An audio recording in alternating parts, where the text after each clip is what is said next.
بسم اللہ الرحمن الرحیم۔ السلام علیکم ورحمۃ اللہ وبرکاتہ۔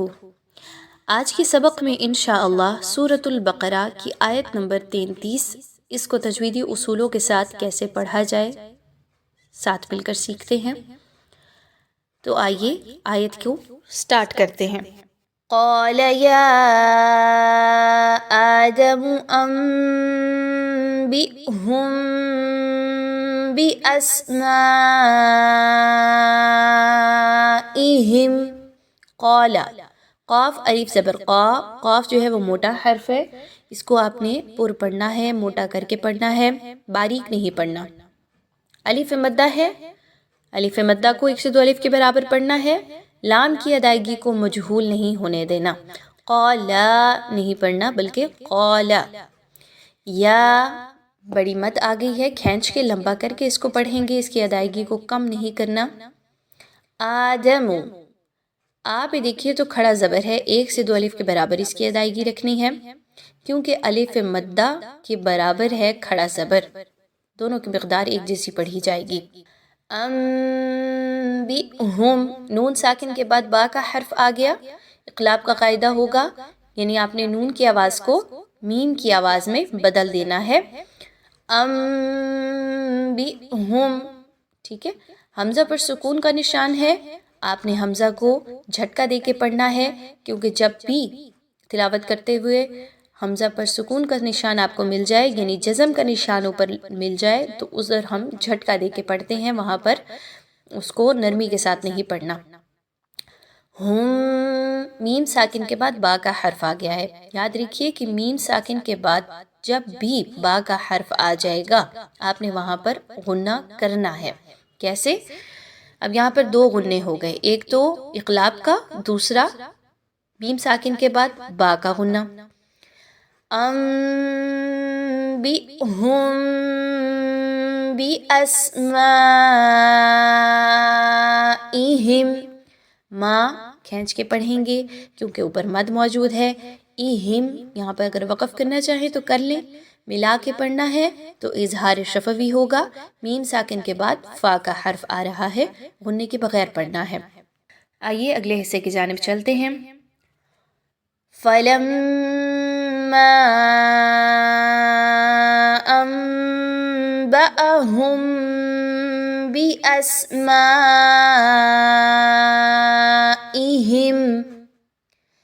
یہاں پر بہت سے خاص طور پر جو امپورٹنٹ رولز ہیں تجوید کے حوالے سے وہ آ رہے ہیں، آئیے ان کی طرف غور کرتے ہیں، ان کو سیکھتے ہیں۔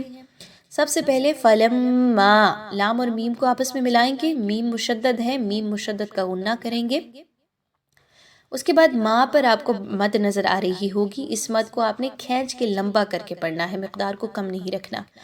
انبأهم، یہاں پر نون ساکن کے بعد با آ رہی ہے، نون کی آواز کو آپ نے میم کی آواز میں بدلنا ہے، اقلاب کا قاعدہ اپلائی کرنا ہے غنّے کے ساتھ، یعنی آواز جو ہے وہ ناک میں بھی جانی چاہیے۔ بأہم، اب یہاں پہ لوگ کیا غلطی کرتے ہیں، انبأہم پڑھتے ہیں، کھینچ کے حمزہ کی آواز کو لمبا نہیں کرنا، حمزہ زبر آ، اتنی سی ادائیگی اس کی ہوگی۔ آگے میم ساکن کے بعد با کا حرف آ رہا ہے، اگین جو ہم نے قاعدہ انبئهم بأسماء میں اپلائی کیا تھا، وہی قاعدہ یہاں پر بھی فالو کیا جائے گا۔ میم ساکن کے بعد با کا حرف ہے، غنّے کے ساتھ پڑھا جائے گا۔ آگے چلیے تو بأسماء، اگین بڑی مد آ رہی ہے، اس مد کو بھی کھینچ کے لمبا کر کے پڑھنا ہے اور اس کی مقدار کو کم نہیں رکھنا۔ ایہم، اگر یہاں پہ وقف کرنا چاہیں تو کر لیں، لیکن اگر ملا کے پڑھنا ہے تو میم ساکن کے بعد قاف کا حرف آ رہا ہے، یہاں پر اظہار شفوی کا قاعدہ اپلائی کریں گے، غنہ نہیں کرنا میم ساکن پہ۔ آئیے اگلے حصے کی جانب چلتے ہیں۔ قال ألم أقل لكم إني أعلم غيب السماوات والأرض۔ قال، قاف الف زبر قا، الف مدہ ہے، 1 سے 2 الف کے برابر اس کی ادائیگی رکھنی ہے، قاف کو اس کے مخرج سے موٹا کر کے ادا کرنا ہے۔ علم اقل، یہاں پہ دیکھیے تو علم اقل میم ساکن کے بعد حمزہ آ رہا ہے، اظہار شفوی کرنا ہے، کسی قسم کا غنہ نہیں ہونا چاہیے، آواز ناک میں نہیں جانی چاہیے۔ اقل لکم، ایک لام کو آپ نے دوسری لام کے ساتھ ملانا ہے، لام پر زبر ہے، اقل لکم، غنہ بالکل نہیں کرنا، ٹھیک ہے۔ میم ساکن کے بعد حمزہ کا حرف آ رہا ہے، غنہ بالکل بھی نہیں کرنا، اظہار شفوی کرنا ہے۔ اقل لکم انی، نون مشدد ہے، حمزہ اور نون کو آپس میں مضبوطی کے ساتھ ملائیے، آواز کو ناک میں لے کر جانا ہے، نی پہ بڑی مد ہے، کھینچ کے لمبا کر کے اس کو پڑھنا ہے۔ اعلم، عین کو اچھے سے اس کے مخرج سے نکالیے، اعلمو نہیں پڑھنا، لام اور میم کو مجہول نہیں ہونے دینا، لام کی زبر کو اور میم کی پیش کو۔ اعلم غیب السماوات، غین زبر یا غی، یہاں پر دیکھیں تو یا ساکن ہے اور اس سے پہلے والے حرف پر زبر ہے، یا لین ہے، 1 سے 2 الف کے برابر یا لین کی ادائیگی رکھنی ہے۔ بسماوات، میم اور واو، خاص طور پر خیال رکھیے کہ میم اور واو کی حرکات کو ایک جیسی مقدار میں پڑھیے، کم از کم 1 سے 2 الف کے برابر۔ کچھ لوگ کیا کرتے ہیں کہ میم یا واو میں سے کسی ایک کی حرکت کو زیادہ اور کسی ایک کو کم کر دیتے ہیں، یہاں پر دونوں پر کھڑا زبر موجود ہے، دونوں کی حرکات کو سیم مقدار میں پڑھا جائے گا۔ والارض، یہاں پہ دیکھیے تو ضاد موٹا حرف ہے، موٹا کر کے اس کو پڑھیں گے، را کو پر پڑھیں گے کیونکہ را سے پہلے والے حرف پر زبر ہے۔ اگلا حصہ پڑھتے ہیں۔ وَأَعْلَمُ مَا تُبْدُونَ وَمَا كُنْتُمْ تَكْتُمُونَ۔ وَأَعْلَمُ، عین کو اس کے مخرج سے نکالیے اچھے طریقے سے، لمو، لام زبر لا، میم پیش مو، دونوں کو مجہول نہیں ہونے دینا۔